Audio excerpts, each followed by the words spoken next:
For those of us who aren't familiar with the term bridge job, please tell us what that means. So a bridge job is literally like it sounds. It's a bridge between where you are in your career and where you want to go in your career. So for example, let's say you have a job and you get laid off, unfortunately, and you're looking for another professional position in the same field, but you have a gap.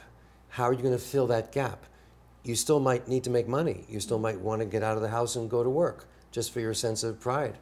So the bridge job is literally a bridge that takes you from the older position into the newer position.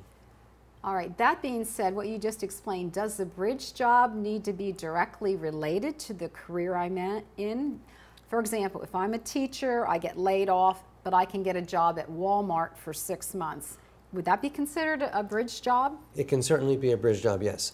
Ideally, okay, in a perfect universe, you would want your bridge job to be perhaps in your same field, maybe a little bit lower level while you're looking for a higher level position. It doesn't have to be, though. It could be in any field doing anything. In other words, as long as it is decent work with a reasonable pay and it serves your interim needs, then I think a bridge job like that could be fine. Besides wanting additional income, what other reasons do people take bridge jobs? Well, even if you don't need the income, some people just like to get up and go to work. They like to feel that sense of accomplishment, the sense of pride, contributing something to the world. So that's another reason why people might want to take a bridge job. My husband actually had a bridge job. His bridge job was just getting up, putting on a suit and going downtown and pretending like he had a job.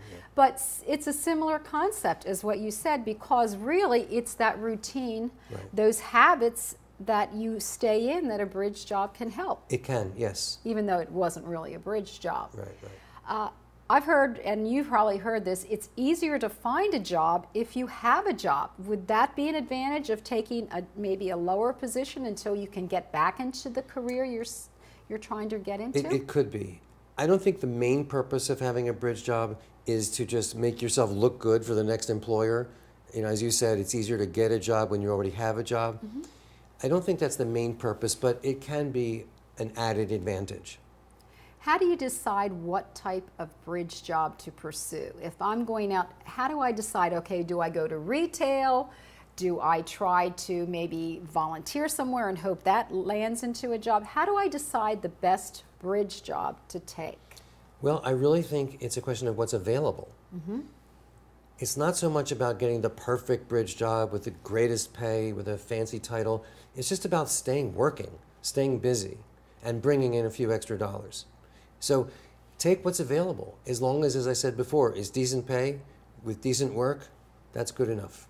What if they say you're overqualified? Yeah, that does happen. How do I handle that? Well, sometimes we'll do something with the resume where we create a second version which is more simple, more streamlined, even lowered level.